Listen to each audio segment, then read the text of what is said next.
Chapter 1. Miss Brooke. Miss Dorothea Brooke had the kind of beauty that looks even better in plain clothes. Her hands and wrists, in their plain sleeves, were like those of the Madonna in Italian paintings. Dorothea and her younger sister Celia lived with their uncle at Tipton Grange, a fine house near the town of Middlemarch. The Brookes were an old and respectable family. Both sisters dressed plainly because they considered ornamentation vulgar, but Dorothea's style of dress was also the result of religious feeling. She liked to read theological books and ask herself great questions about the purpose of life on earth. Such a woman does not spend time thinking about the latest fashions. The sisters had only recently moved into the area, so their neighbours were very interested in them. They thought that Dorothea was intelligent, but Celia had more common sense. Dorothea read too many books and did strange things.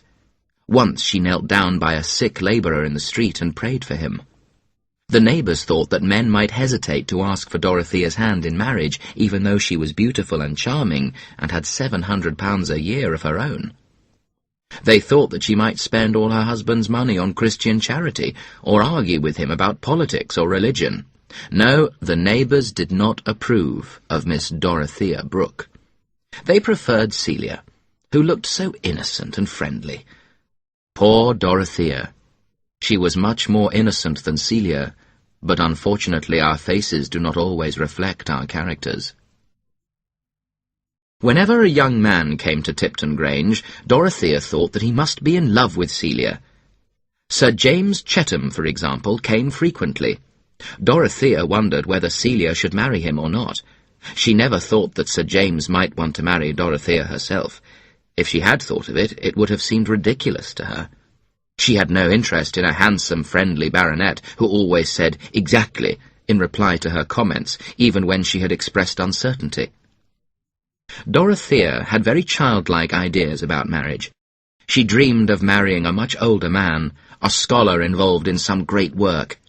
The really delightful marriage, she thought, must be one where your husband was a sort of father and could teach you even Hebrew if you wished it. One day Sir James was invited to dinner at Tipton Grange with another gentleman, the Reverend Edward Casaubon. Dorothea had never met Mr. Casaubon before. He was known in the area as a great scholar who was writing a book on religious history. Sir James and Mr. Casaubon sat opposite Dorothea at the dinner table. The contrast between them was extreme. Sir James had a pink face and red hair. He was a typical young Englishman in excellent health. Mr. Casaubon was tall and thin. His face was pale and his hair was grey. Dorothea thought his manners were very dignified. He listened patiently as Mr. Brooke talked foolishly. Dorothea was embarrassed by her uncle's foolish conversation. Books now, yes, I have read many books on all different subjects, said Mr. Brooke. I am reading a very interesting book at the moment, said Sir James. It is full of excellent modern ideas about farming. I will try to put them into practice on one of my farms. Do you think that is a good idea, Miss Brooke? I think that's a great mistake, said Mr. Brooke. It'll cost you a lot of money. The old ways are best, you know. Just let your tenants do the farming the way they've always done it. Then you can spend your money on new hunting dogs. The land supports us all, rich and poor, said Dorothea. Surely it is better to spend money on farming than on sport. She spoke with great energy, which was unusual in a young lady. Mr. Casaubon looked at her with more interest than before.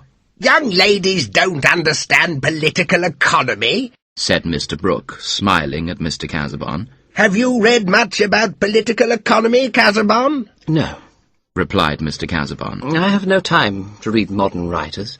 My eyesight is weak and I must use it for my work. I should find someone to read aloud to me in the evenings, but it must be someone with a good reading voice.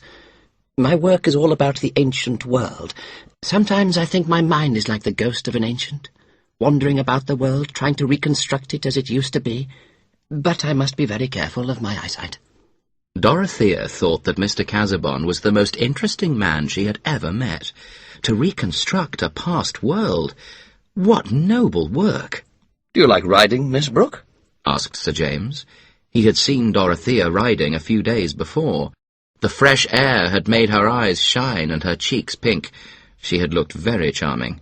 If you do, I will send you a horse. No, thank you, said Dorothea. I intend to give up riding. Dorothea did not want to talk to Sir James. She wanted to listen to Mr. Casaubon. However, Mr. Casaubon was not speaking at the moment. Mr. Brooke was telling him that he had many documents, but he never knew where to find them. Let me organise your documents for you, Uncle, said Dorothea. Mr. Casaubon smiled and said, You see, Mr. Brooke, you have an excellent secretary in the house. No, said Mr. Brooke. I won't let young ladies touch my documents. Young ladies are too flighty. When the two girls were in the drawing-room alone, Celia said, How very ugly Mr. Casaubon is. He's so pale. It is better to be pale than to be as pink as a cochon de lait, said Dorothea. Dodo! cried Celia in surprise. Dorothea was clearly angry. Celia, you look at human beings as if they were animals in clothes. You can't see the great soul in a man's face. Does Mr. Casaubon have a great soul? asked Celia, ironically. Yes, said Dorothea. I think he does. Over the weeks that followed, Dorothea saw Mr. Casaubon on several occasions. They had long conversations about his study, the key to all mythologies. Dorothea was convinced that he was an extraordinary man engaged in important research. When Mr. Casaubon asked for her hand in marriage, she accepted him with gratitude. She felt that she was starting a new life full of real significance. With me at his side, she thought, Mr. Casaubon will be able to complete his life's work. I will read aloud to him, take notes for him, and comfort him when he's tired. I will learn how to live a great life, here, now, in England. When the neighbours heard of Dorothea's engagement, they were shocked. How could a lovely young woman marry a dry stick of a man over twice her age? Mrs. Cadwallader, the vicar's wife, said that Dorothea had always been a strange girl. Sir James Chetham was deeply hurt and angry. The man has no red blood in his body, he said to Mrs. Cadwallader. He has no right to marry a lovely young girl. Mrs. Cadwallader tried to comfort him. Don't worry, James, she said. I think that Celia likes you. Sir James thought about Celia. She certainly was a charming and friendly young woman. During his engagement, Mr. Casaubon spent a lot of time at Tipton Grange. These visits made progress on his key to all mythologies difficult. He looked forward to getting married. Then he could return to work as usual. Mr. Casaubon was surprised at how little passion he felt in Dorothea's presence. Perhaps he thought there was something wrong with her, but he could see nothing wrong with her, so he concluded that the poets had exaggerated the force of passion. On one grey but dry day in November, Dorothea drove to Loic, Mr. Casaubon's house, with her uncle and Celia. The house was of dark stone, and the windows were small. Old trees stood in the grounds around the house, so that very little sunlight reached the windows. Oh dear, said Celia. Freshitt Hall is much better than this. Freshitt Hall was Sir James's house, built of white stone, with a portico and a garden full of flowers. Dorothea liked Loic. She liked the dark library and the gentle colours of the carpets and curtains. This was her future home. She looked at it with a kind of reverence. She did not wish to change anything. Upstairs, Dorothea chose her future bedroom. It was decorated in blues and greens, and had a large window. Looking around the room, Dorothea saw some miniature portraits. Who are these ladies? she asked. That is my mother, said Mr. Casaubon. And the other lady is her sister. The sister is pretty, said Celia, implying that Mr. Casaubon's mother was not. You never told me you had an aunt, said Dorothea. My Aunt Julia made an unfortunate marriage, said Mr. Casaubon. Shall we walk in the garden? As they walked through the garden, they saw a young man with brown curly hair. He was sitting on a bench, sketching an old tree. Who's that? asked Mr. Brooke. He is a relative of mine. In fact, said Mr. Casaubon to Dorothea, He is the grandson of my Aunt Julia, whose portrait you saw upstairs. Let me introduce you. This is my cousin, Mr. Ladislaw.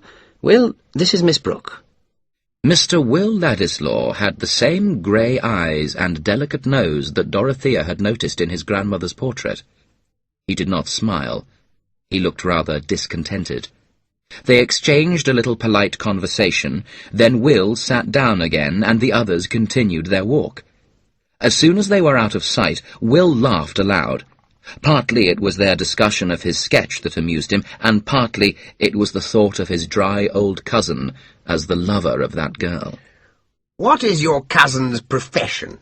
asked Mr. Brooke as they walked on. He refuses to choose a profession. He studied at Heidelberg. Now he wants to go abroad again, for the culture, he says. I'm afraid my cousin is a dilettante. He does not like hard work. I have tried to talk to him about it, but he won't listen. "Do you give him the money for his travels?" asked Mr. Brooke. Yes, I agreed to pay for his education and help him get started in life. That's very kind of you, said Dorothea. It's noble. I think we should all help each other. A few days later, Will left for Europe. He did not say exactly where he was going, because he believed that genius needs freedom. He did not, however, understand a much more fundamental fact, that genius is the power to make or do not everything in general, but something in particular. Chapter 3. A Wedding Journey to Rome. 40 years ago, George IV was the King of England. The Duke of Wellington was Prime Minister. Mr. Vincey was the Mayor of Middlemarch, and Mrs. Casaubon, born Dorothea Brooke, went on her wedding journey to Rome.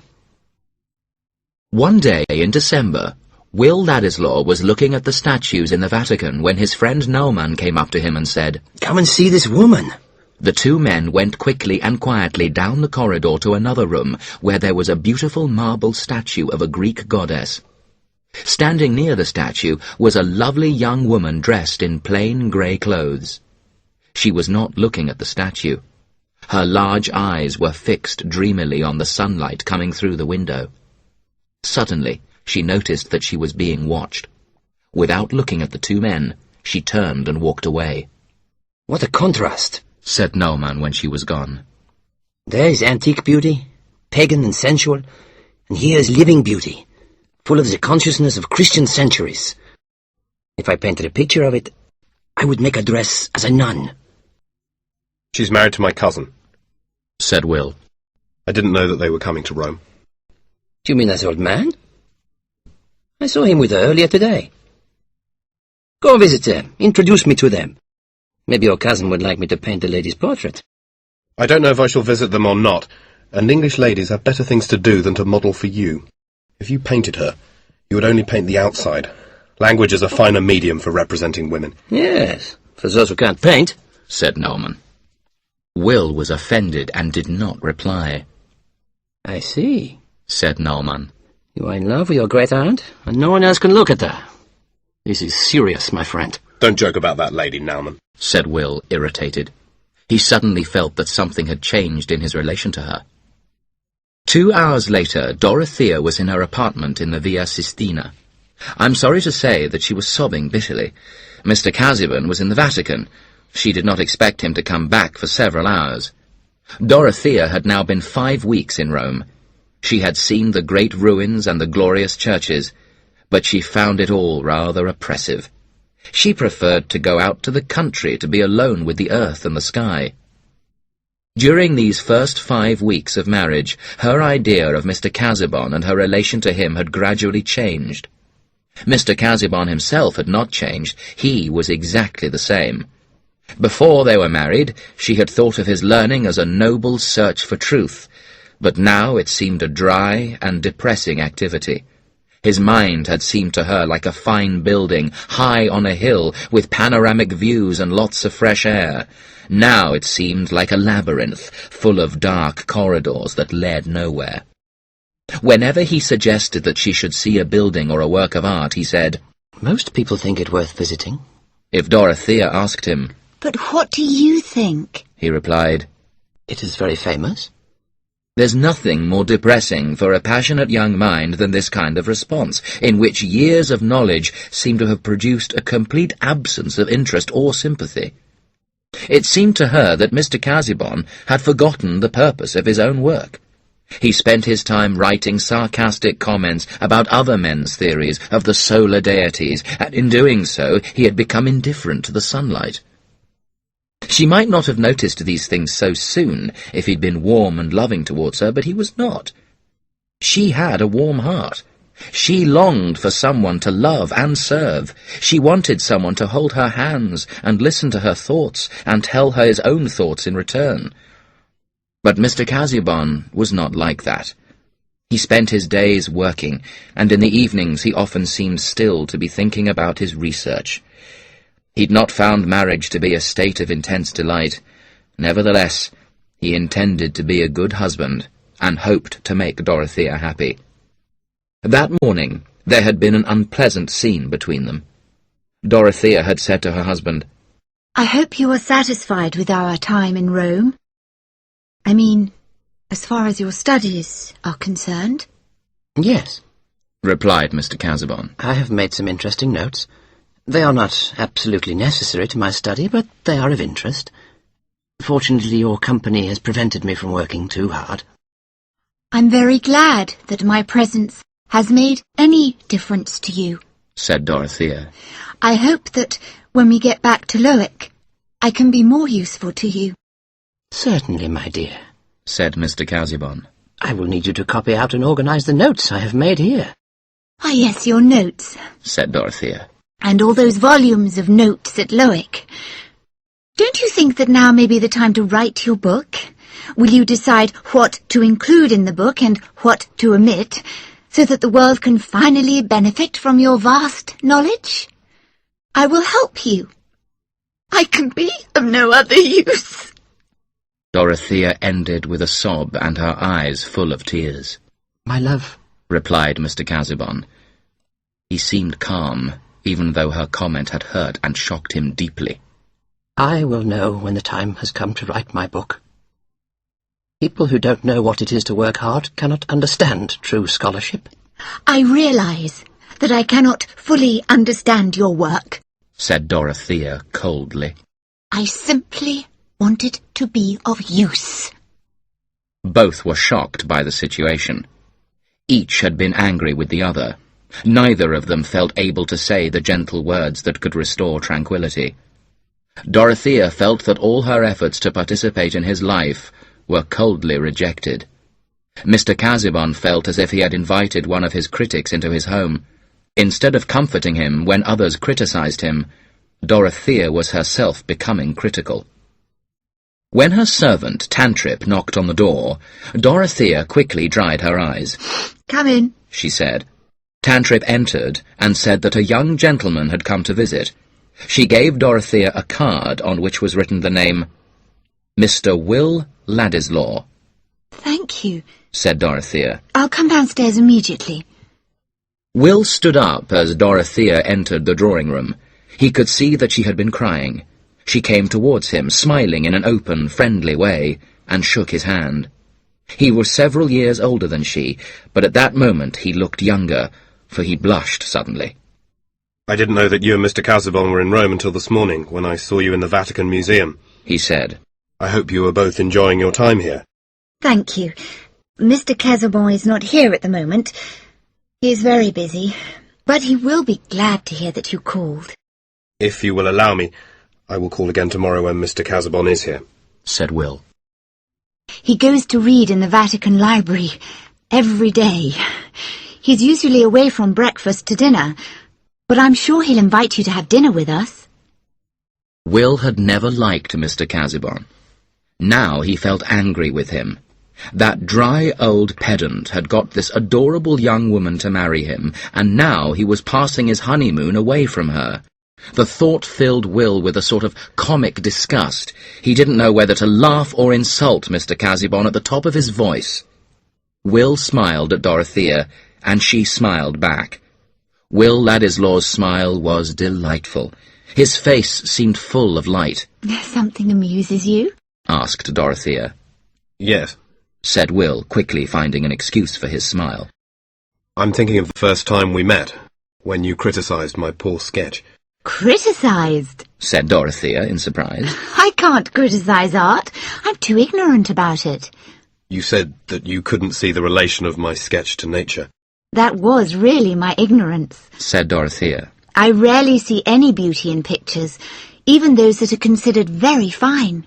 Will realised that she was entirely sincere. I enjoy the paintings here very much, he said. But I probably learned how to enjoy them gradually. And I paint a little myself. That helps me to appreciate them. Do you intend to become a painter? Asked Dorothea. Mr. Casaubon will be glad to hear that you've chosen a profession. Oh, no, said Will. I've decided not to become a painter. I have some friends here who are German painters.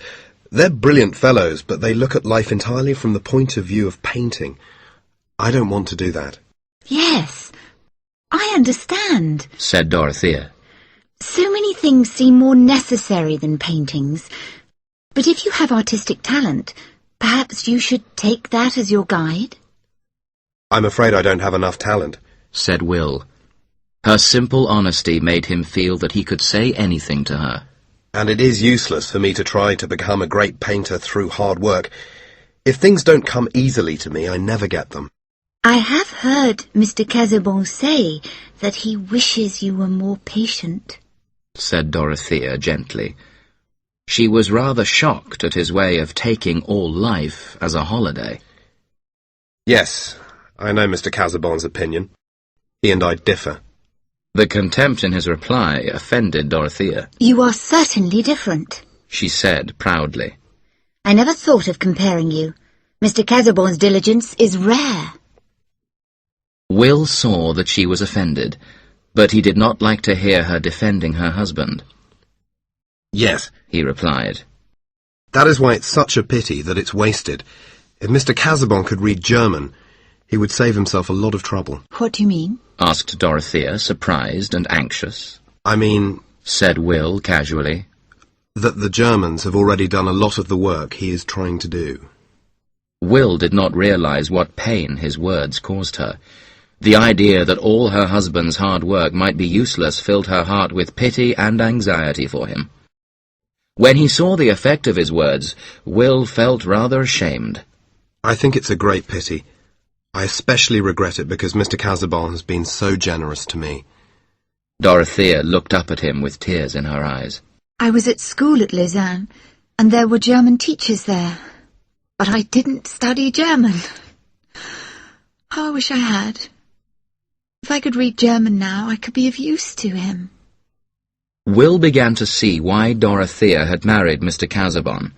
She had imagined some romantic role for herself in this marriage. If Mr. Casaubon had been a dragon that had carried her away, Will would have rescued her and declared his love for her. But the situation was more complicated than that. At that moment, Mr. Casaubon came through the door. He was unpleasantly surprised to see Will there with Dorothea, especially since both of them seemed agitated. However, he was, as always, calm and polite. As he stood beside his young cousin, Mr. Casaubon looked even more faded than usual. Will gave an impression of sunny brightness. When he turned his head quickly, his hair seemed to radiate light. Mr. Casaubon, on the contrary, stood rayless. Dorothea did not notice the contrast, though she did see that her husband looked sad. She felt pity and tenderness for him. For the first time, she saw him as he actually was, not as her girlish dreams had made him. Mr. Casaubon invited Will to dinner the following day. Will accepted the invitation, and seeing that his cousin was tired, left immediately. Dorothea sat beside Mr. Casaubon and said, Forgive me for speaking as I did this morning. I was wrong. I fear that I hurt you. I'm glad you feel that, my dear, said Mr. Casaubon. But do you forgive me?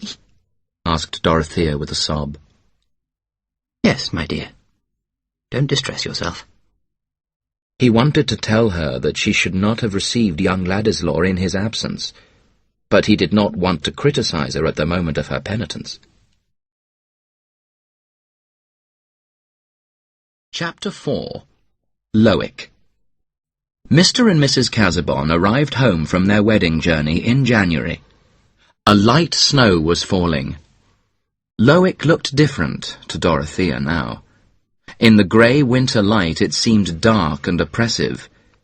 During the first evening she realized that as mistress of Loic she had no duties. The servants did everything. The morning after their arrival, Mr. Casaubon got up early. He said he had slept badly and was not feeling well. Nevertheless, he went into his study to work immediately after breakfast. What shall I do? Dorothea asked, and he replied, Whatever you like, my dear. She felt as if she were in prison. Back in her room, Dorothea looked at the miniature portrait of Mr. Casaubon's Aunt Julia, who had made an unfortunate marriage. Was it only her family who thought that her marriage was a mistake, or did she herself regret it and cry about it in the silence of the night? Dorothea felt a new companionship with the portrait. It was the only object in the house that now seemed to have more interest and significance than it had possessed on her visit to Loic nearly 3 months before. Julia was Will Ladislaw's grandmother. As Dorothea looked at the portrait, she imagined it changing gradually from a feminine face to a masculine one, full of light, which looked at her with great interest. Dorothea smiled at the portrait. Just then, Mr. Brooke and Celia arrived. Dorothea ran downstairs to greet them. "Hello, my dear," cried Mr. Brooke. "You do look well. I'm sure you enjoyed Rome. Happiness, frescoes, the antique. It's very pleasant to have you back." But Casaubon looked a little pale. Dorothea looked anxiously at her husband. "You go off with Celia, my dear," continued Mr. Brooke. "She has a great surprise for you, and she wants to tell you all about it." Dorothea and Celia went to the blue-green room together. Is Rome a nice place for a wedding journey? Asked Celia, blushing. I don't think you would like it. Dorothea replied, thinking, No one will ever know my opinion of a wedding journey to Rome. Mrs. Cadwallader says that wedding journeys are a mistake. She says you get tired of each other, said Celia, blushing more deeply. Celia, has anything happened?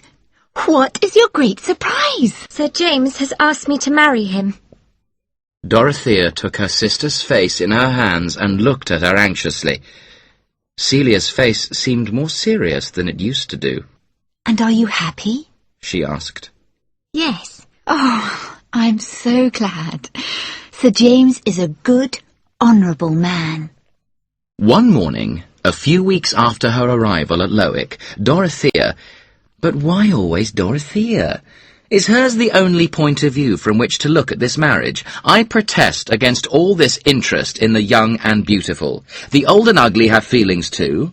Mr. Casaubon had done nothing wrong in getting married. When he met Dorothea, he thought she was the ideal wife for him. He did not ask himself if he was the ideal husband for Dorothea. But that was not Mr. Casaubon's fault. Society never expects a man to ask if he is charming and handsome. He'd hoped to make his wife happy, and to find happiness himself. The one great anxiety of Mr. Casaubon's life was his key to all mythologies. The longer he worked on it, the more perfect, it seemed to him, the finished product had to be. He had published a few articles, and the critics had not liked them.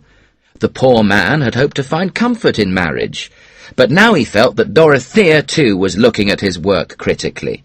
For that reason, he did not want her to help him in the library, but she insisted, so that finally she joined him every morning to read aloud or copy notes. One morning, he said, Dorothea, here's a letter for you from Mr. Ladislaw. He wrote to me as well. Mr. Ladislaw? She said in surprise. I don't know what he wants to say to me, but I can imagine what he wrote to you. During one of their conversations in Rome, Will had told Dorothea that he intended to stop taking money from Mr. Casaubon. He wanted to be independent. Dorothea admired him for his decision. In fact, Will wanted to be independent so that he need not feel ashamed of hating his benefactor and adoring his benefactor's wife. In his letter to me, he asks if he can come and stay with us. I'm sorry, Dorothea, but I will tell him that a visit is not convenient at present. I've too much work to do.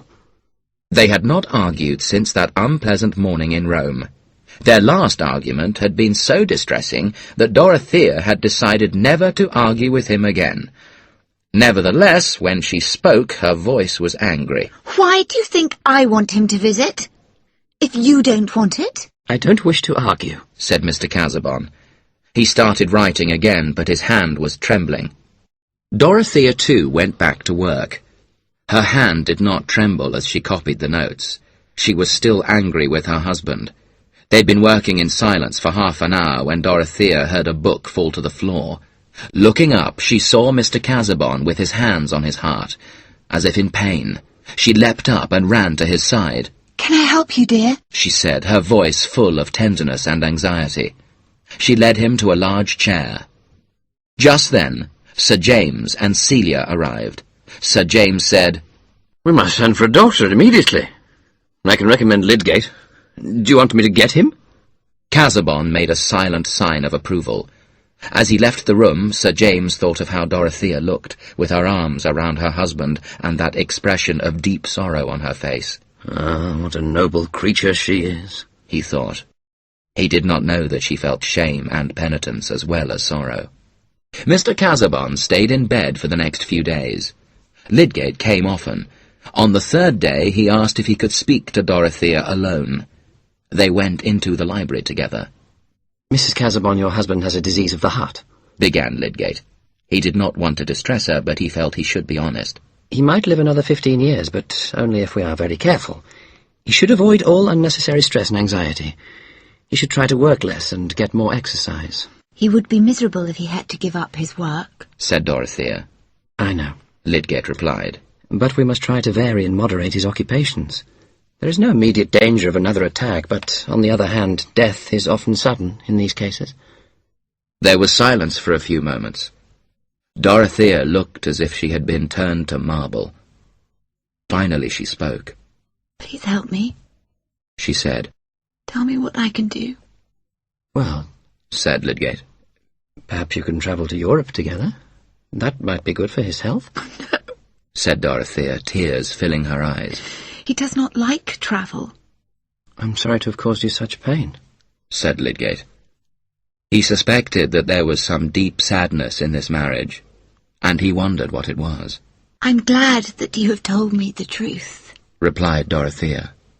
"I won't say anything to Mr. Casaubon. I'll just tell him not to work too hard. Anxiety of any kind might make him worse." "Oh, you are a wise man, aren't you? cried Dorothea, with a sob in her voice. You know all about life and death. Help me. Tell me what I can do. He has been working all his life. He cares about nothing else. And I care about nothing else." For years after, Lydgate remembered this appeal, this cry from one soul to another. But how could he help her? All he could do was say, "Goodbye, Mrs. Casaubon. I will come again tomorrow." That evening, Lydgate told Rosamond about his conversation with Mrs. Casaubon. "She seems to have a very strong feeling for her husband, even though he is a formal, studious man, almost 30 years older than she." Of course she's devoted to her husband, said Rosamond. Lydgate was delighted that she seemed to think that a woman necessarily loved her husband. At that moment, Rosamond was thinking, if Mrs. Casaubon's husband dies, she will be a very rich woman. But she said, Is she very handsome? "He certainly is handsome," Lydgate replied. "but I haven't thought about it." Left alone in the library, Dorothea noticed Will's letters lying on Mr. Casaubon's desk. She thought, I must put them away, so that he doesn't see them when he comes back to the library. Mr. Brooke was at Loic that day. Dorothea gave him Will's letter to Mr. Casaubon and said, Please write to Mr. Ladderslaw, uncle, and tell him about Mr. Casaubon's illness. Tell him that we are sorry. He can't come to visit. All right, my dear. Mr. Brooke read the letter and decided that Will was an excellent writer and a very clever young man. Mr. Brooke, who was a magistrate, was thinking of running for Parliament. Recently he had bought one of the local newspapers as a vehicle for his ideas on reform. "I'll need a clever young man to help me," he thought. "Someone who can write good speeches and editorials. This young Ladislaw is just the type of fellow I need." Although Mr. Brooke began his letter with the intention of telling Will not to come to Middlemarch, he ended it by inviting him to stay at Tipton Grange. He did not tell Dorothea what he had written in his letter, because he did not think that it was important. So, several weeks later, Will came to Middlemarch and stayed at Tipton Grange. At first, Dorothea was anxious about what Mr. Casaubon might think of Will being her uncle's guest, but Mr. Casaubon said nothing. He had never liked Will, and now he disliked him even more. Sometimes Mr. Brooke brought Will to Loic. For Dorothea, Will's company was like a window opened in the wall of her prison, letting in fresh air and sunshine. He listened to what she said, and his own conversation was lively and interesting. But Will was dissatisfied. He wanted to see Dorothea alone. "I will watch over her," he said to himself. "She will know that she has one slave in the world." Dante and Beatrice did not see each other often, nor did Petrarch and Laura. But times had changed since then. Now it was better to have fewer sonnets and more conversation. One morning, Will went to Loic when Mr. Casaubon was not there. The servant showed him into the library where Dorothea was sitting alone. "Mr. Casaubon is out. He may not be back until dinner," she said as she shook his hand. "I really came in the hope of seeing you alone," said Will. "I wanted to talk to you, as we did in Rome. It always makes a difference when other people are present." "Yes," said Dorothea. "I enjoyed our conversations in Rome. It seems strange to me how many things I said to you." "I remember them all," said Will. He felt that she deserved to be perfectly loved, and I think his own feelings at that moment were perfect. He was completely happy just to be in her presence. "I've been learning Latin and Greek," said Dorothea. "I can be of more use to Mr. Casaubon now. But the scholar's life is a difficult one. His work makes him so tired." "If a man is capable of great thoughts, he'll have them before he's old and tired," said Will. He saw in her face that he had said too much. "But it's quite true that brilliant men sometimes make themselves ill by working too hard." "I used to think that, even when I was a little girl, I thought that I would like to help someone who was doing great work. That was what I wanted to do with my life." "But you must be careful of your own health," said Will. "You look pale. Do you spend too much time in the house? Mr. Casaubon should get a secretary to help him." "I want to help him," said Dorothea earnestly. "If I didn't help him, I would have nothing to do. Please don't mention that again." "Certainly not, now that I know your feelings. But I've heard Mr. Brooke and Sir James Chetham make the same suggestion." "Yes, they want me to ride horses and do the things that other women do," she said impatiently. "But my mind has other wants. I thought you knew that." "Forgive me. At one time Mr. Casaubon himself wanted a secretary. In fact, he asked me to be his secretary. But I was not good enough." "You didn't work hard enough?" asked Dorothea, smiling. "No. But I have noticed that Mr. Casaubon doesn't like anyone to know exactly what he's working on. He's too uncertain of himself. I know I didn't work hard enough, but the real reason he dislikes me is because I disagree with him." "Mr. Casaubon paid for your education, even though he disliked you," said Dorothea. "That's admirable." "Yes. He has been honourable about that. My grandmother was disinherited because she married someone her family disliked. Her husband was a Polish refugee, a teacher. He had no money, but he was intelligent. He could speak many languages. My grandparents both died young. My father was very musical. He taught music for a living, but he never made much money from it. My mother was a rebel too, like my grandmother Julia. She ran away from home and became an actress. I don't remember much about my father, except what my mother told me. I remember when he was dying, and I was very hungry and had only a little bit of bread. Oh, what a different life from mine, said Dorothea. I have always had too much of everything. Tell me about it. My father had written a letter to Mr. Casaubon, and that was my last hungry day. My father died, but Mr. Casaubon took care of my mother and I. Well, he has probably told you all this himself. No, said Dorothea. He never talks about his own honourable actions. You see, he's been very good to you, and now he's ill. Try not to dislike him. I'll never complain about him again, said Will. I'll never again do or say anything of which you disapprove.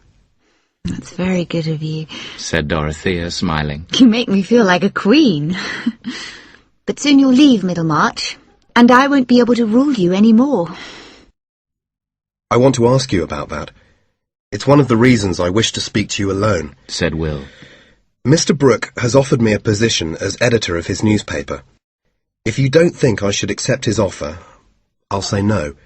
But, if you approve, I'll accept. I prefer to stay here than go away. I think you should stay, said Dorothea at once. At that moment she saw no reason why she should say no. Then I will stay, said Ladislaw. But then Dorothea thought she'd made a mistake. She remembered that her husband felt differently. She blushed deeply, angry with herself for having said something that opposed her husband's wishes. But my opinion isn't important, she said.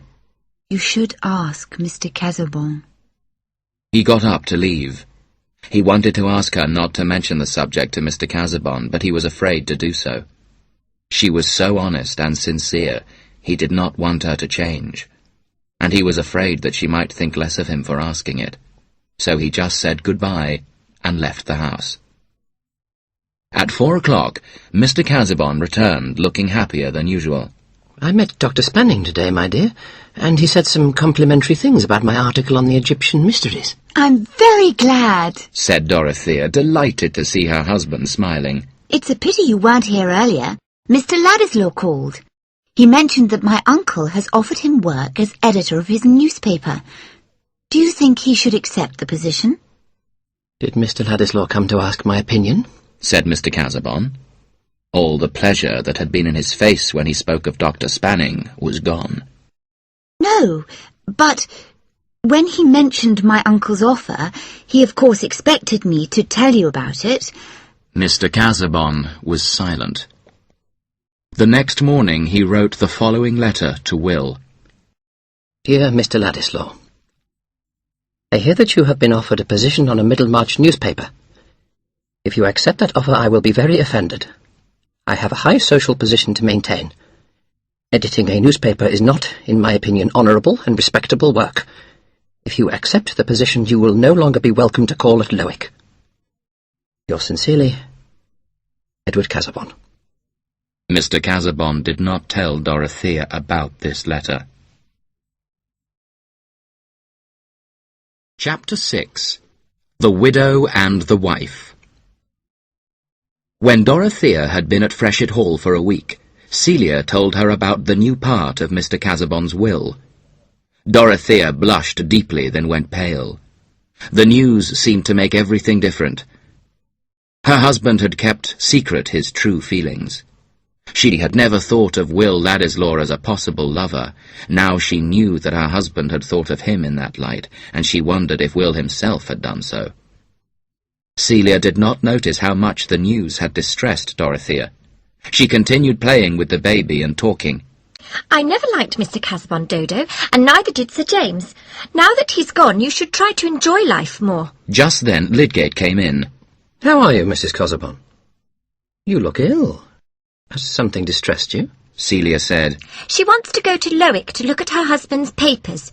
I don't think she should go. Do you? I think Mrs. Casaubon should do exactly what she wants to do, replied Lydgate. Thank you, said Dorothea. I get anxious sitting here, doing nothing. There is so much for me to do at Loic. Then she began to cry. Before he left Freshitt Hall, Lydgate asked to see Sir James. Let Mrs. Casaubon do as she likes, he said. She needs perfect freedom. Dorothea went to Loic and looked through all Mr. Casaubon's papers. When she saw her husband's instructions for the publication of The Key to All Mythologies, she wrote a note to him and locked it in her desk. I couldn't follow these instructions. Don't you see now that I couldn't submit my soul to yours by working hopelessly at something I don't believe in? Dorothea. Now there was no living man for Dorothea to pity.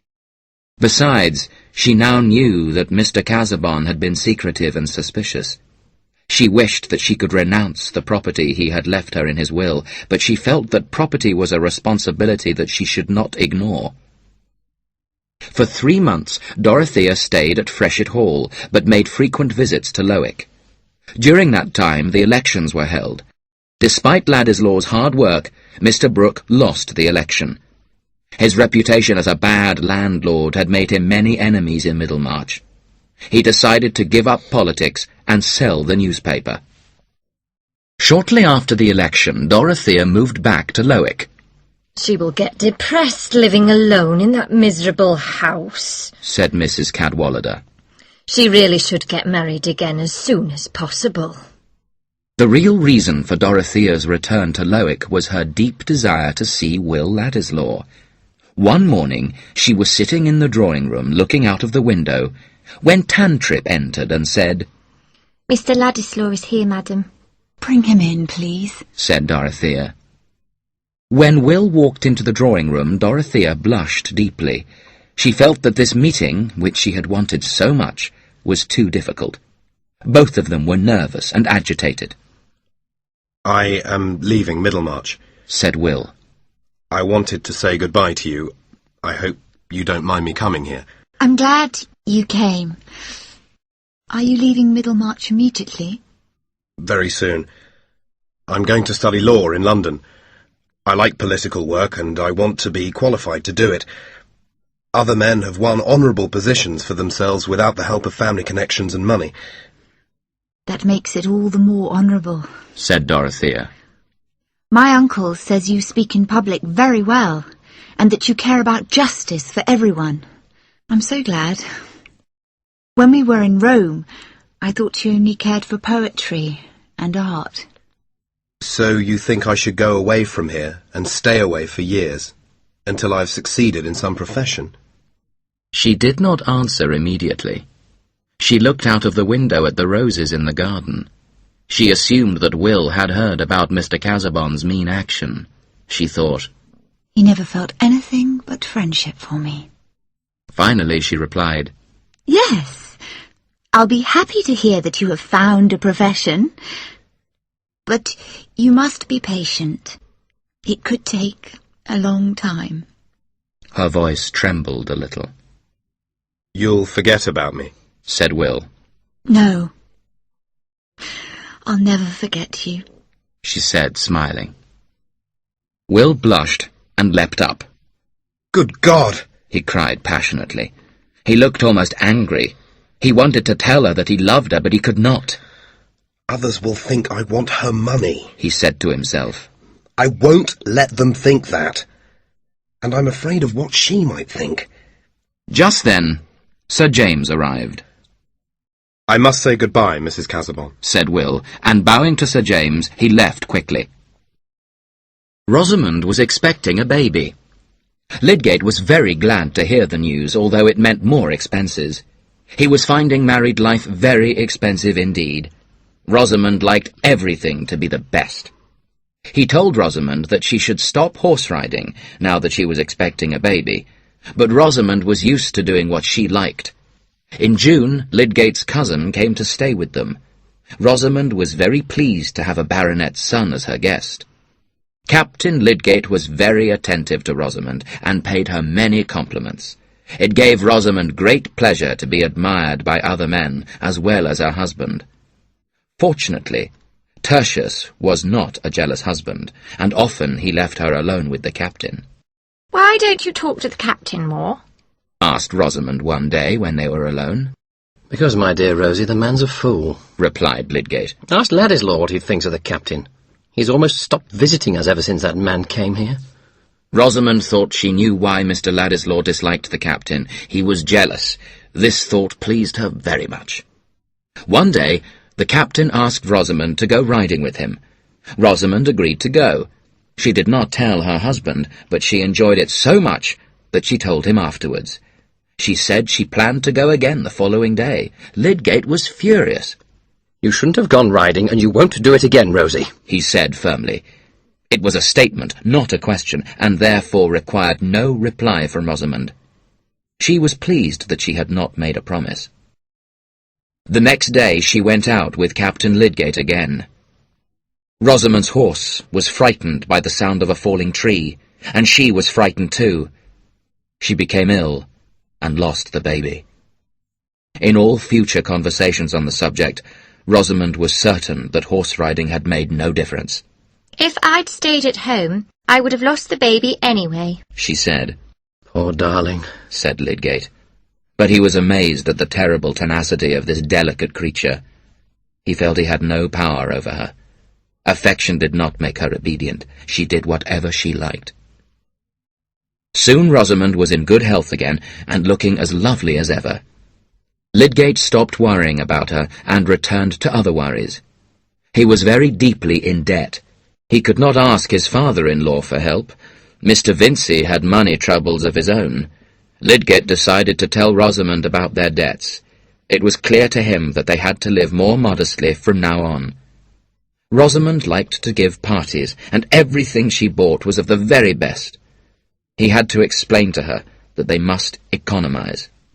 One evening, Lydgate said, "Rosie, I've something unpleasant to tell you. We're in debt. If we don't live more modestly, we'll get more and more into debt as time goes on." Rosamond was silent for a few moments. Finally, she looked at him and replied, "What can I do, Tertius?" For a moment, Lydgate remembered when Dorothea, speaking of her sick husband, had used almost the same words, but with such a very different meaning. Help me. Tell me what I can do. He has been working all his life. He cares about nothing else. And I care about nothing else. Lydgate felt sad. Rosamond's reply had sounded so distant, so indifferent. But she was not indifferent. She'd spent her life dreaming of beautiful things. The idea that she could not have the things she wanted shocked and distressed her. Tears came into her eyes. "I'm sorry, Rosie. It's all my fault," said Lydgate. "We must leave Middlemarch," said Rosamond. "Let's go to London." "We can go nowhere without money," Lydgate replied. "Your uncle will help us." "No, Rosie. You must take my judgment on things you don't understand. I don't expect any help from my uncle, and I won't ask him for help." Rosamond sat perfectly still. "We'll have to return some of the silver to the shop where we bought it," said Lydgate. "I hope that we will not have to sell the furniture and the house, but that too may happen if we are not careful. Come, darling, try not to worry. We can solve these problems." Ever since Raffles had told him the name of Sarah Dunkirk's husband, Mr. Bulstrode had been wondering what he should do. For days he thought about Raffles and about the sins in his own past. Finally he wrote a letter to Will Ladislaw asking him to come to the Shrubs that evening.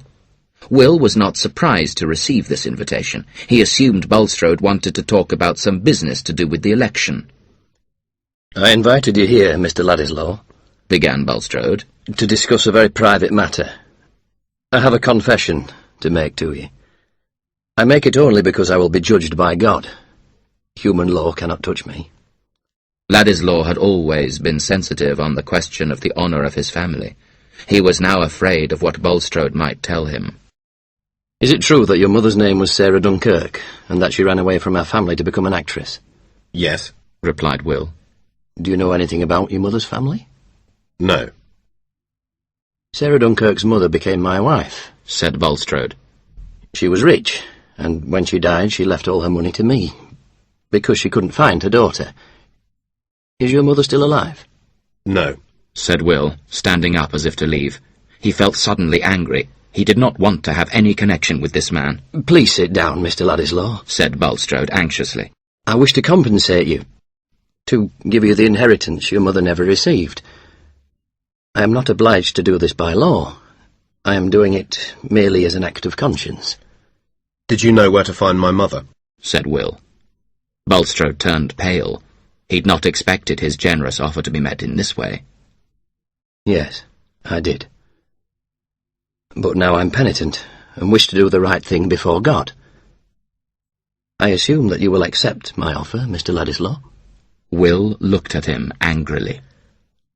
Before I reply, I want to know what my grandmother's business was, and why my mother ran away from home.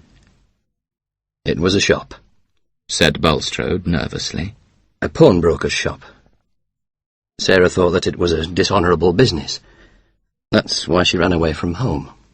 She was right, cried Will. It is a dishonourable business. Bulstrode blushed with anger. He had been prepared for humiliation, but this was too much. This young man, who he had hoped to help, was acting like a judge. My honour is important to me, said Will. And now I find that there is dishonour in my family. My mother ran away from it, and so will I. I refuse your offer. Good night, sir. As the weeks passed, Lydgate's money worries got worse, and the possibility of being forced to sell the house and the furniture grew more and more likely. Poor Rosamond had found marriage very disappointing. Before they were married, she had seen Lydgate as a romantic stranger. She had thought, if I marry him, he'll make my life delightful. But in fact, married life was not delightful. It was full of everyday details that were not what she had wished and hoped. His scientific studies seemed to her a sinister vampire's occupation. She felt that her husband had managed things badly, and she thought that her own judgment was superior to his. Until he'd left the neighbourhood 4 months before, Ladislaw's company had been pleasant and exciting for her, but now he was gone. Rosamond felt bored without him. She dreamed of an invitation to Sir Godwin Lydgate's house. She dreamed of a life in London with no money worries. Finally she decided to take action. Without telling her husband, she wrote a letter to Sir Godwin, explaining their troubles and asking for help. A week later, Lydgate came into the drawing-room with a letter in his hand. His face was pale with anger. I can't live with you if you're always doing things I ask you not to do, he cried, handing her the letter. Rosamond, too, changed colour as she read. Dear Tertius, don't get your wife to write to me when you want something. I thought you had more dignity than that. I cannot give you £1,000, or even half that sum. My own family uses up all my money. I've always wished you well, but now you must consider yourself completely independent from me. Your affectionate uncle, Godwin Lydgate. This is not the first time this has happened, Rosamond, said Lydgate angrily. Time and time again I have expressed a wish, you have seemed to accept my wish, and then you have secretly disobeyed me. Rosamond sat in silence, waiting for his anger to pass. No argument could persuade her that she had done something wrong. In her own view, she was the innocent victim of unpleasant circumstances. Lydgate thought of their future together. She will stop loving me, he thought. How sad our life together will be then. Finally she looked at him with tears in her eyes. I only tried to help, she said gently. It's very hard to be disgraced here among all the people we know, and to live in such a miserable way. I wish I had died with the baby.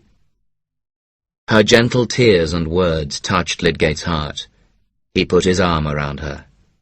It is much more difficult for her than it is for me, he thought. She has no life outside the home, as I have.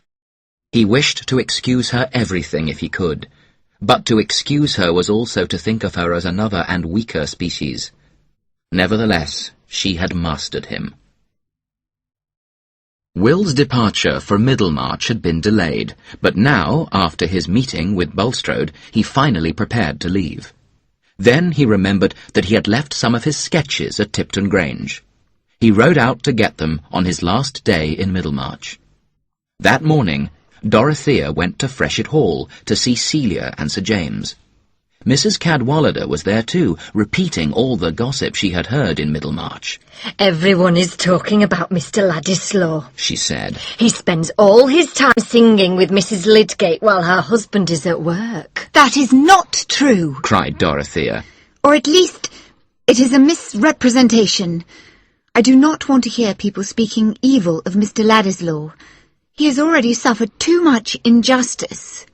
As she spoke, she blushed deeply, and her lips began to tremble. Then, calming herself, she stood up. Anyway, she said, I must leave now. I'm going to Tipton Grange. Goodbye. As she drove along in the carriage, the world seemed suddenly ugly and horrible. Her eyes filled with tears. It's not true, she cried, although she could not forget the day she had found Will with Mrs. Lydgate and heard his voice accompanied by the piano. When she got to Tipton Grange, the servant told her that her uncle was out, but Mr. Ladislaw was in the library. Dorothea entered the library, shook his hand, and sat down. I'm very glad to see you, she said. I thought you had left Middlemarch weeks ago. Her voice trembled a little. After our last meeting, I discovered things that have changed my plans for the future, said Will. When I last saw you, I thought I might come back someday. But now, I don't think I ever shall. Did you want to tell me the reasons? She asked, timidly. Yes, Will replied. Since I said goodbye to you, I found out about Mr. Casaubon's will. It's a terrible insult. I'm not a fortune hunter. There was no need to protect you from me. The fact you were rich was protection enough. I know, said Dorothea. He walked to the window. She rose and came up to him there, but he turned and walked to another part of the room. Dorothea was hurt by this. He seemed no longer to like and trust her, as he had always done in the past. I must go, he said. I must go and live somewhere else without happiness or hope. What I care for more than anything else is forbidden to me. I don't just mean forbidden to me by others. I mean forbidden to me by my own pride and honour. I'll go on living like a man who has seen heaven in a dream. Dorothea could not be sure that he was talking about his relation with her. Perhaps he was talking about his relation with Mrs. Lydgate. Perhaps he was confiding in her as a friend. Will was not surprised by her silence. He longed for an assurance that she loved him, but he knew she could not say so, even if it were true. They shook hands, and he walked towards the door. Please remember me, said Dorothea with a sob in her voice. Why do you say that? Asked Will, irritated. I'm in danger of forgetting everything else. And he walked out of the room. Dorothea sat down. Her heart was beating fast. He loved her. Now she knew it for certain. She was filled with joy. At that moment it was easier to say goodbye. The knowledge of loving and being loved made her forget her sadness and feel strong. Chapter 7. A Temptation. Lydgate's only hope was to get a loan from Bulstrode. He did not want to do this because he disliked the banker and knew that most people in Middlemarch disliked him. Until now, he had considered himself totally independent of Bulstrode. His work at the new hospital had been done because Lydgate himself was interested in charity and public health. But with these terrible debts, he could no longer be independent. Bulstrode asked Lydgate to come to his office at the bank to discuss the new hospital. I am no longer young, Mr. Lydgate, and my health is not good, said the banker. So I'm going to retire from some of my business interests. I'll move away from Middlemarch to a place by the sea. It'll be better for my health. I'll also retire from the management of the new hospital. I've talked to Mrs. Casaubon, and she says that she might take over my part in the financing of the hospital. I'm sorry to hear that you're leaving the hospital, said Lydgate. You know that the other Middlemarch doctors disagree with my methods. With your support, I was able to treat fevers as I thought they should be treated. That is especially important, now that we have a case of cholera in town. Nevertheless, I can't give any further financial help to the hospital, said Bulstrode.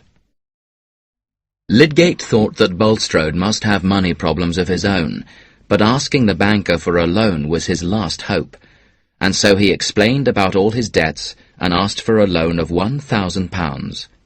Bulstrode said that he could not help. He advised Lydgate to go bankrupt. Lydgate felt that the banker had no human sympathy, but in fact Mr. Bulstrode was too preoccupied with his own worries to help anyone else.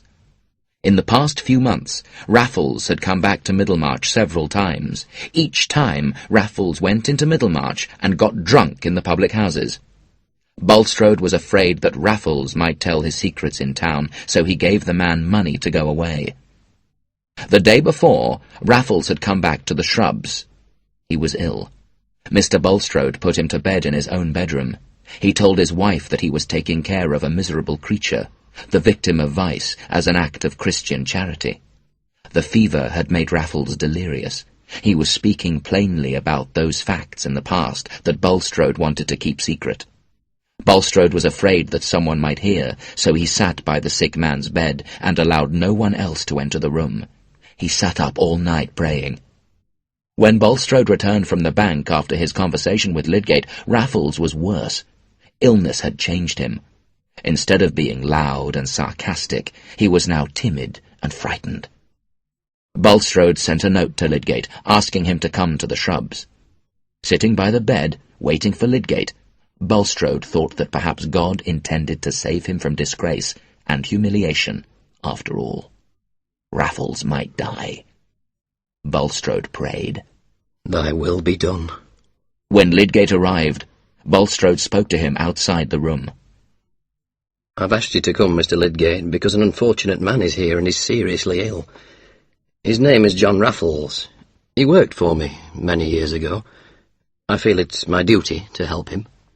When he had thoroughly examined the patient, Lydgate spoke to Bulstrode in private again.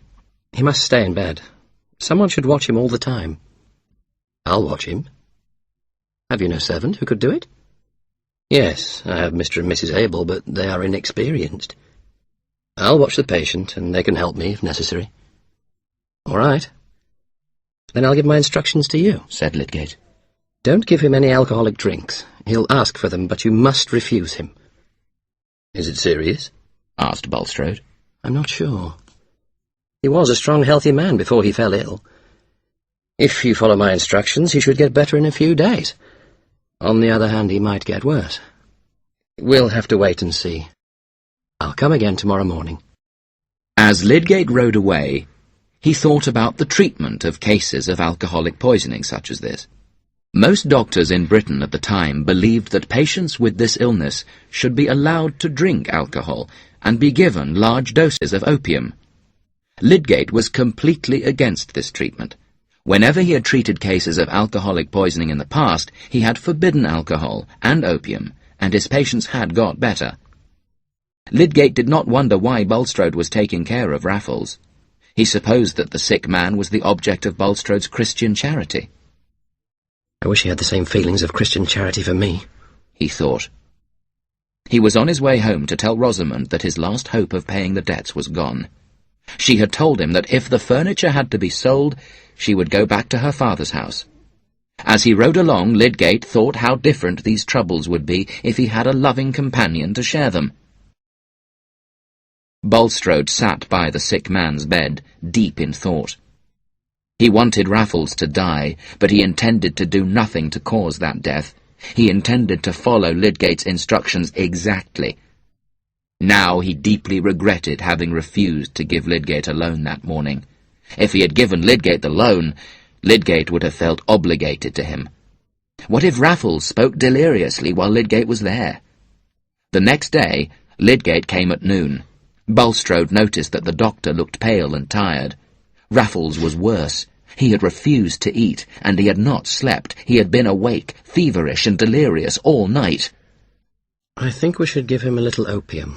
Very little, just to make him sleep, said Lydgate. Give him 3 drops of opium every half hour for 2 hours, then stop. It is very important that you stop after 2 hours. Don't let him drink anything alcoholic, and make sure the dose of opium is exactly as I told you. You yourself are looking ill, Mr. Lydgate, said Bulstrode. I told you of my troubles yesterday, said Lydgate coldly. Yes. I've thought about your situation and I've decided to help you. I think you said you need £1,000. If you wait a moment, I'll write you a cheque for that amount. Thank you, Mr. Bulstrode, said Lydgate, suddenly full of joy and relief. As he rode home to tell Rosamond the good news, he did not wonder why Bulstrode had changed his mind. At 6 o'clock, Bulstrode gave Raffles the first dose of opium, following Lydgate's instructions exactly. Half an hour later, he called Mrs. Abel. Will you please sit with the patient tonight, Mrs. Abel? I'm very tired. I must sleep. Certainly, sir, said Mrs. Abel. What should I give him?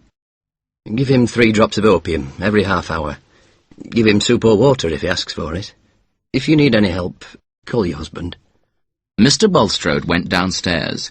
He was not worried that Raffles might talk in Mrs. Abel's presence. The opium had made his speech incoherent. He sat in the drawing-room for a long time, thinking about Raffles. Suddenly he realized that he had not told Mrs. Abel when to stop giving the opium to Raffles. He went upstairs thinking, perhaps she was already giving him too much. I'm tired. It's not surprising that I forgot part of Lydgate's instructions. Should I go to my own room, or should I tell Mrs. Abel when to stop giving him the opium? He paused in the corridor by the door to the room. He could hear the sick man talking incoherently. Perhaps, thought Bulstrode, Lydgate is wrong. Perhaps more opium will help Raffles. Mr. Bulstrode went into his own bedroom. A few minutes later, Mrs. Abel knocked on Mr. Bulstrode's bedroom door. Excuse me, sir. Should I give the poor man some cognac? He says that nothing else will save him. He says he'll die without it. And I remember, sir, that when my master, Mr. Robinson, was ill, the doctor said to give him cognac all the time. Mr. Bulstrode did not answer immediately. Then he gave Mrs. Abel a key and said, there is plenty of cognac downstairs in the wine cellar. The next morning, when Lydgate arrived, Raffles was clearly dying. Lydgate was disturbed about the case. Had Bulstrode followed his instructions exactly? Lydgate did not want to ask Bulstrode that question. It seemed like an insult. And Bulstrode was Lydgate's benefactor. An hour later, Raffles died. Well, thought Lydgate, the man is dead. There is no point in implying that it was someone's fault. After all, my instructions might have been wrong. 5 days after the death of Raffles, 3 Middlemarch men, Mr. Bambridge, Mr. Hawley, and Mr. Hopkins, were standing outside their favourite public house when Mr. Bulstrode walked by. That reminds me, said Mr. Bambridge. When I was in the village of Bilkley last Wednesday, I heard an interesting story about Bulstrode. Do you know how he got his money? He married an old woman when he was young. He let her think that her daughter and grandchild were dead, even though he knew they were alive. Then, when the old woman died, he got all their money. Who told you that? Asked Mr. Hawley. A drunken old man in a public house at Bilkley, said Mr. Bambridge. What was his name? Asked Mr. Hawley. Raffles. Raffles? Cried Mr. Hopkins, the undertaker. I did his funeral yesterday. Bulstrode was there. His servant told me that Raffles died in Bulstrode's house. Did any doctor see him? Asked Mr. Hawley. Yes, Lydgate, said Mr. Hopkins. Other men, hearing that the conversation was interesting, joined the group to listen to the gossip. Lydgate and Bulstrode have always been close, said Mr. Bambridge. I don't like Lydgate, and I don't trust his methods, said Mr. Hopkins. Our doctor, Dr. Spragg, says that these modern methods are dangerous, and especially now that there's cholera in the town. We need doctors we can trust. I heard there's going to be a town meeting to discuss the cholera, said Mr. Bambridge. Are you going? Certainly, said Mr. Hopkins. All the men in town will want to be there to discuss how we can prevent the cholera from spreading. Do you know that Lydgate has paid all his debts? Said Mr. Hawley suddenly. I heard it yesterday. They were going to take all his furniture, but at the last moment he found the money. Yes, said Mr. Hopkins. I heard that. My brother works in the bank. He said that Mr. Bulstrode gave Lydgate a loan. That sounds bad, said Mr. Bambridge. Perhaps Bulstrode gave Lydgate the money to keep quiet about the death of this fellow Raffles. All the men listening agreed that this was probably true, and from there the gossip spread through Middlemarch like fire. The next day was a town meeting to discuss the cholera. All the men of Middlemarch were there. When Bulstrode and Lydgate entered the meeting together, people stopped talking and looked at them. The meeting began, and Mr. Bulstrode asked if he could speak on the subject of a new cemetery. The chairman said yes, but just then Mr. Hawley rose and said, Before anyone speaks about the cemetery, I would like to speak about another subject, which I and many of the people of Middlemarch consider very important. Mr. Bulstrode sat down, and Mr. Hawley continued. Many of us in Middlemarch think that Mr. Bulstrode should resign from the public positions he holds. There are certain actions which, though not illegal, are as immoral as many illegal actions. I ask Mr. Bulstrode to deny, if he can, the scandalous statements made by a man now dead who died in his house. That man, known as John Raffles, claimed that Mr. Bulstrode got his money dishonestly. Everyone in the room looked at Mr. Bulstrode, who had turned very pale. For many years Mr. Bulstrode had been a powerful person in Middlemarch. He had often criticised other people for their sinful ways. He had acted as though he himself were the perfect example of Christian virtue. Now he was being publicly humiliated. God had not, after all, decided to spare him. God had abandoned him and left him exposed to these rough men who hated him and took pleasure in his humiliation. Lydgate heard the accusations with alarm, but as a doctor he was even more alarmed by Bulstrode's pale face and trembling hands. The banker stood up to speak. The people who are attacking me are doing so not because they want justice, but because they hate me. They have always hated me because I criticise them for their sinful lives. They spent all their money on sin, while I spent mine on charitable works. Many voices were raised in disapproval of Bulstrode's speech, but one was louder than the rest. If you mean me, sir, cried Mr. Hawley, I never pretended to be a saint as you do. Again, I ask you to explain or deny the accusations made against you. The chairman turned to Bulstrode and said, I think that because Mr. Hawley and his friends have asked it, you should offer an explanation of the things of which you have been accused. If you wish, I will listen to your explanation later today, in private. Now, I must ask you to leave, so that we can continue the meeting. After a moment's hesitation, Bulstrode took his hat from the floor and slowly rose, but he seemed about to fall. Lydgate felt sure that the banker was not strong enough to walk out on his own. What could he do? He stood up, took Bulstrode's arm, and helped him out of the room. It was an act of compassion that he did naturally, as a man and as a doctor. But he knew that those present saw him as Bulstrode's friend and ally.